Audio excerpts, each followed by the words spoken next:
Hi, I'm Wendy Gratz from Shiny Happy World, and in this video I'm going to show you how to make this cute giraffe applique block. Her name is Ginny, she's Ginny Giraffe, and you can get the pattern in the shop at shinyhappyworld.com.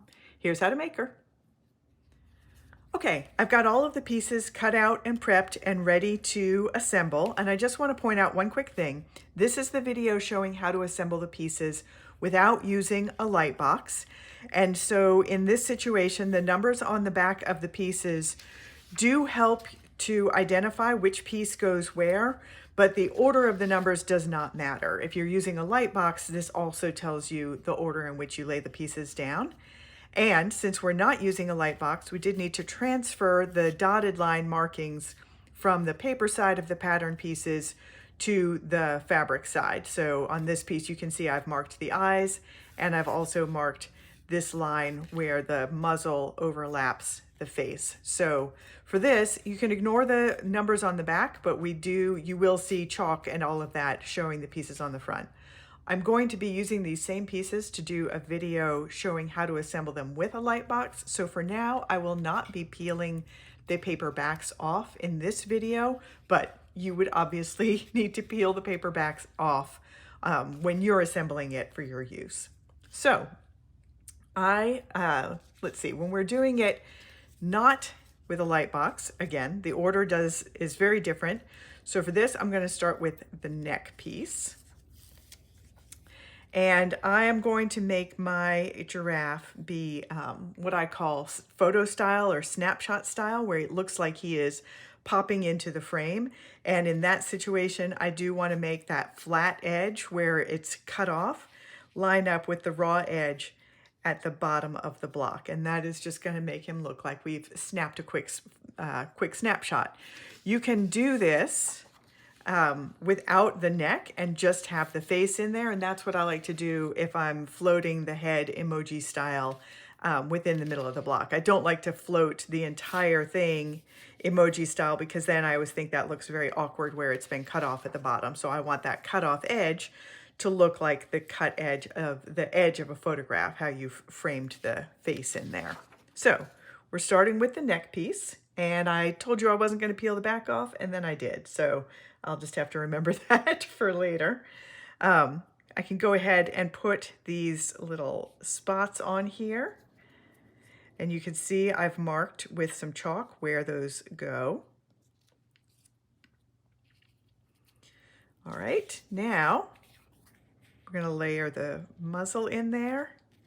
And then we're going to take that head piece and we're going to tuck it under, and this line, we're going to tuck it until the muzzle piece covers that line, and then we know that we have enough overlap so that it's nice and secure when we do our outline stitching. That is going to be just fine. So now we have got 2 ears, and each ear is 2 pieces. So you've got the larger outer ear, and again, I'm going to tuck that until that line is covered. And then the ear on this side, same thing. And then we're going to take the inner ear, which is a darker version, just like there's shadows inside the ear. And we're going to tuck that in like that. And we've got 2, I forget what these are called, can't remember what the little knobs on the top of their head are called. Ossicones, that's what it is. Tuck those under again until that chalk line transferring that dotted line is covered. Then we know we've got good coverage there. And then we're going to do the eyes and the nostrils. And these are slightly different shaped ovals, so you will want to reference the numbers on the back telling you which ones are eyes and which ones are nostrils. Get that there. All right, again, I would have peeled the backing off. I'm going to take this over to my ironing board and fuse it down. Just follow the instructions of whatever brand of fusible adhesive you're using. And then I will bring it back here. I'll do all of the outline stitching, and then I'll bring it back here and show you the finished block and also show you some other color options.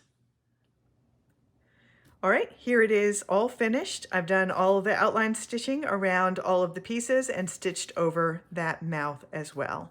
So I want to show you a couple of different color options too, but first let me just tell you what these fabrics are. So the giraffe pieces are all from the Animal Kingdom blenders that I have, and this background block is from the pre-printed quilt blocks that I have. This is from the Farmer's Market collection, but these lines that I've used for my quilting are actually printed on the fabric, so it's very easy to follow.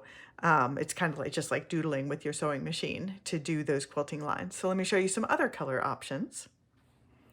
So this one, the background block is from the Gemstones collection, and this giraffe is also from the Animal Kingdom blenders. So both of these are from the Animal Kingdom blenders, but just different options for the different colors. For this one, this is from all of the giraffe pieces are from the Farmer's Market blenders, and this background is also from the Farmer's Market blenders, but I also have a selection called Leafy Greens and Cool Blues that are all different green backgrounds and blue backgrounds. So I use the green backgrounds a lot when I want kind of a realistic looking dappley background color for like woodland creatures or flowers or something like that, and I use the blues for sky or water. That is that one. And I've got one more. This one uses the Animal Kingdom color palette for the background block, and then the giraffe itself is also from the Farmer's Market collection. So this one and this one are both from the Farmer's Market collection, but again, different. This one is all shades of yellow, and this one is a darker yellow with some orange to it. So that is the different versions of the giraffe quilt block.